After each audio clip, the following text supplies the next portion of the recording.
notifications, but you have to enable those notifications.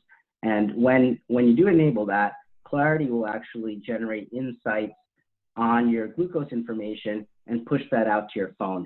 So you can take a look at, and then it'll provide some recommendations as well. So a lot of useful aspects of Clarity. It can collect your insulin, it can report your insulin information, your activity, your diet, as long as you're logging those events into the G6 app or using a device that pulls that information into Clarity, such as maybe like a tandem pump or a companion pen.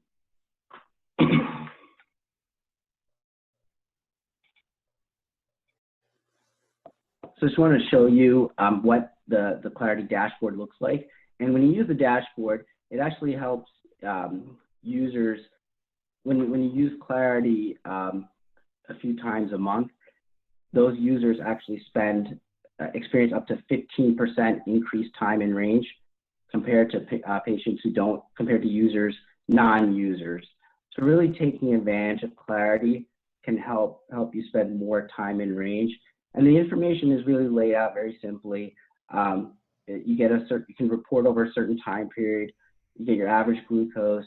You get your measure of glycemic variability, your hypoglycemia risk, how much time are you spending in an optimal glycemic range. So remember, 70% or greater is what you want to shoot for. And then how much are you using the CGM to? So in this example, this person was using their CGM 14 out of 14 days, 100% of the time. So really almost like a measure of adherence. And using this information is not just beneficial for yourself. This is information that can be shared with your providers, and they can do Clarity reports in their Clarity Clinic accounts. So really sharing information it's designed to be done very simply and very easily, so you can make sure that your providers have this information and also receive notifications on how you're doing when you enable them.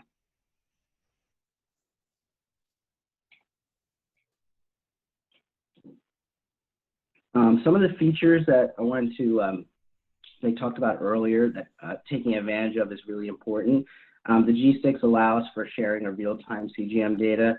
I'm sure many of you are using this feature. And we do have evidence showing that the more you share, the less time you spend with sensor glucose readings less than 70. So this is data from our own Dexcom Cloud showing that pediatric share users with one or more follower have 43% fewer sensor glucose readings less than 70 versus kids who don't have any followers. So really sharing the information is very important, and bringing as many people as possible into that sharing following circle.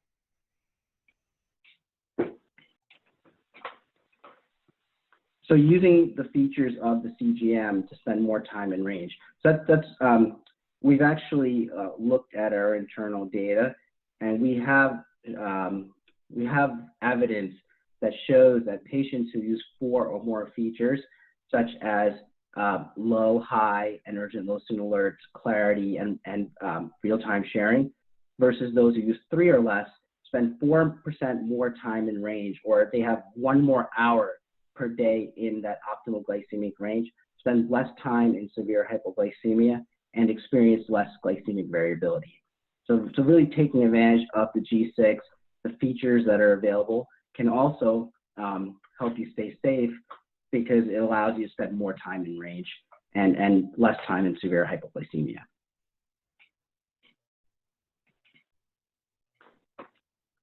And this is where really CGM data can really help from a diabetes treatment optimization, really helping providers gain insights on the impact of diet, lifestyle, activity, helping you yourself gain activity on diet, lifestyle, and activity on glycemic control. But it is essential that this information is captured.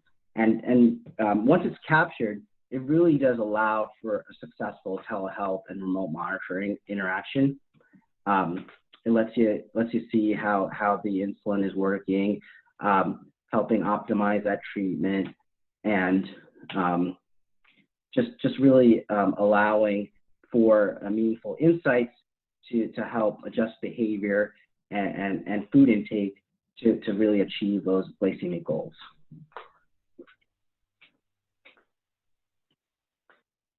And I have a case study up here. So this case study was actually presented at AADE by Dr. Dan DeSalvo. So this is one of his patients.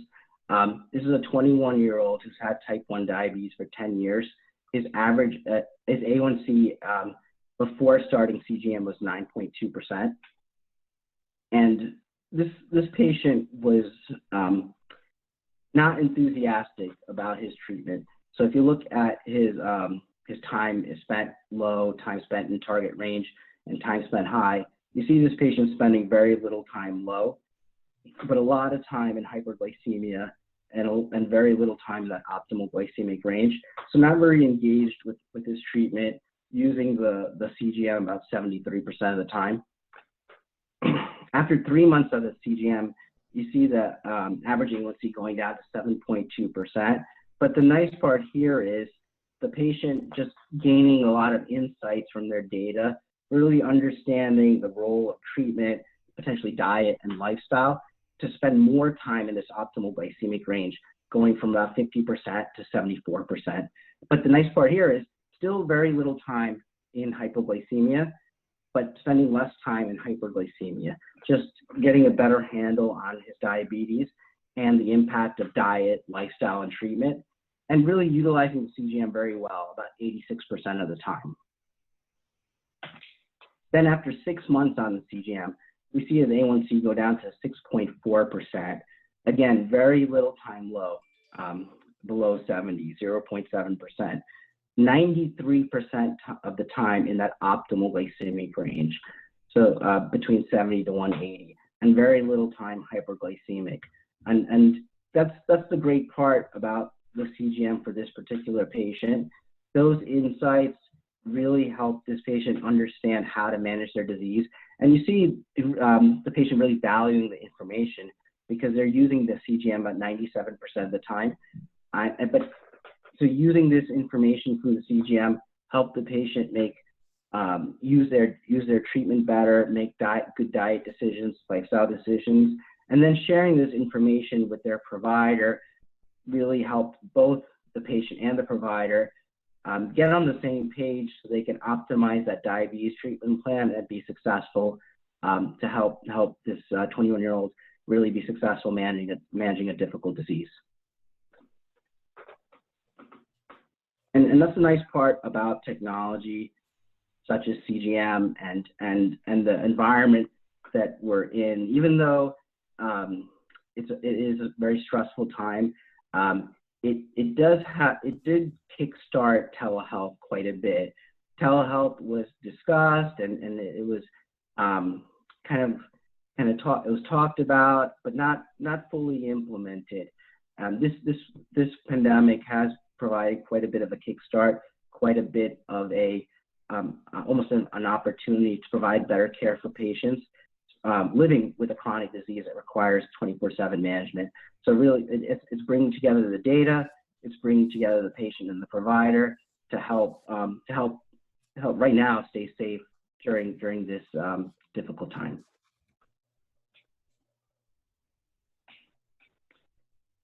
And that's any questions or?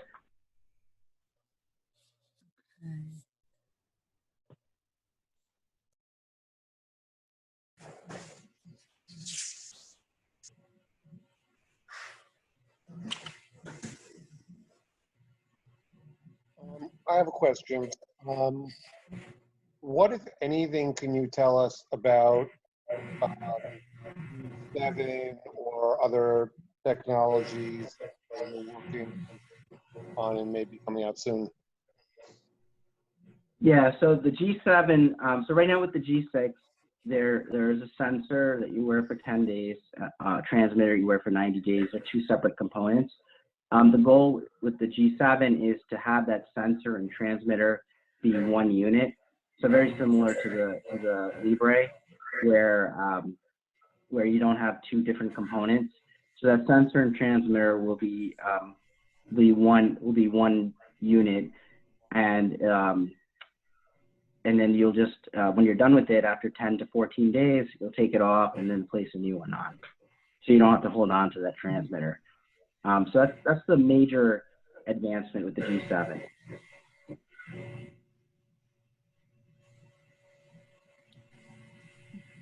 I have a question. How many participants have actually had a telehealth visit? Does anyone want to share their experience?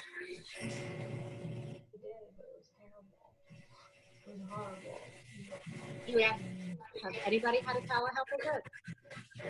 Oh, go ahead, turn me on. Okay, Mike, wait, David, you gotta raise your hand. David, why don't you share your experience? Yeah, I had a telehealth visit today, but it wasn't a diabetes telehealth visit. It was with a dermatologist, and I don't think it was very successful because the cameraman really, it was very difficult, I think, for the doctor to see the spots that are on me. So I don't know. Left something to be desired. But there wasn't much waiting, I'll say that. Okay, so you have to unmute it. Oh, I guess we're unmuted. Yeah. Lauren, do you want to share? Yeah, oh, can you guys hear me? Yes. Okay. Yeah, so I had a telehealth visit with my endocrinologist like a few weeks ago, and it was pretty good. Basically, you know, like she can't like examine me obviously, but she just gave me like new basal rates to put in and everything. So like everything with Dexcom does help, and I use Dexcom Clarity, which like that really just sends it over to the doctor. I don't know what else Clarity does. So yeah, it was very helpful, and I think it was pretty positive, and she helped me a lot during the telehealth visit, so it was pretty good in general. So Lauren, were you able to share your screens? Like, yeah, so we during did. the actual visit? Yeah, well, I mean, I sent it to her before so she could see like my numbers and everything, if anything needed to be adjusted, because there were some things I wanted to be adjusted. But yeah, I mean, I saw her and we just like talked about what to do, and like, I mean, I showed her things like on my pump, so it was pretty helpful. Yeah. Okay, great. Anybody else have any experience they want to share? Okay.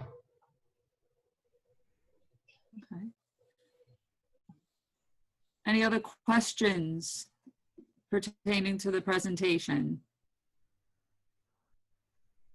No? Great. Well, I think it's clear. Roy, thank you for your presentation that telehealth, along with the latest technologies, especially at this time, allow us to continue to work on our diabetes management, but also give us flexibility that maybe had been there previously, and now will open up a whole new world to patients with very busy lives, so that you can really, but you want to maximize your planning prior to the visit, as Roy had, to really get the most out of that visit. So we appreciate everyone who came out tonight, for all of our participants who are staying on, and our Board of Trustees. We'll stay on the Zoom meeting, and for anyone else, unless you have any other questions, thank you for your participation this evening. Can we give Roy a hand? Yeah. Thank you. Thank you, Roy. Thanks, Roy. Thanks, everyone. Thank you so much. Thank you. Thanks so much.